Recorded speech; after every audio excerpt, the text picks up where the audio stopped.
Let's begin with updates from the Russia-Ukraine war. In a major development, Ukraine's allies, UK and France, have signed a draft declaration on security guarantees for Ukraine in Paris. This, remember, comes as the coalition of the willing representatives from 35 countries committed to a post-ceasefire US-led monitoring mission and a multinational European force. After finalizing the commitments, French President Emmanuel Macron, British Prime Minister Keir Starmer and Ukrainian President Volodymyr Zelensky signed the declaration of intent on deployment of troops if the ceasefire is achieved with Russia. President Macron confirmed France is ready to send thousands of soldiers as a force of reassurance, while the UK and France plan to build military hubs across Ukraine.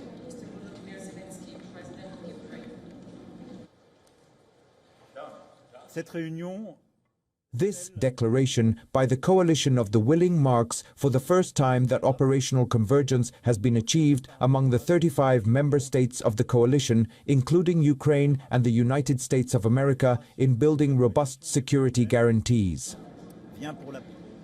Confirming that the Trump administration is giving the backing of the security framework for Ukraine, American envoy Steve Witkoff said that the president was committed to Ukraine achieving peace and security. Protocols agreed were meant to deter any further attacks on Ukraine.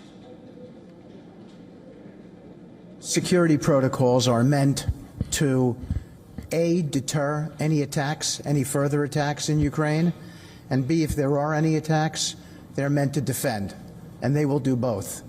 They are as strong as anyone has ever seen. The president does not back down from his commitments. He is strong for the country of Ukraine and for a peace deal, and we will be there for the Ukrainians in helping them to get to that final peace, and we're confident we will get there. After the meeting, German Chancellor Friedrich Merz suggested German forces could participate by monitoring the truce from neighboring NATO territory.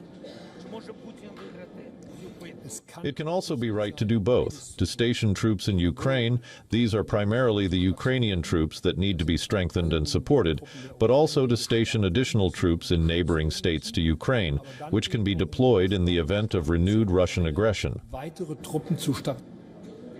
While expressing satisfaction over the outcome, Zelensky said the most significant issue that still needs to be resolved was the territorial question, referring to Russian demands that Ukraine gives up its eastern Donbas region.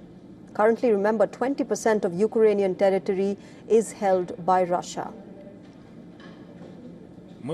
With these documents, we are further strengthening legal work in countries with parliaments so that, when diplomacy succeeds in bringing the war to an end, we will be fully ready to deploy the forces of the coalition of the willing. The biggest remaining issue that still needs work is the territorial question. We discussed some ideas that could help. If the teams are unable to resolve certain issues, this can be escalated to the level of leaders.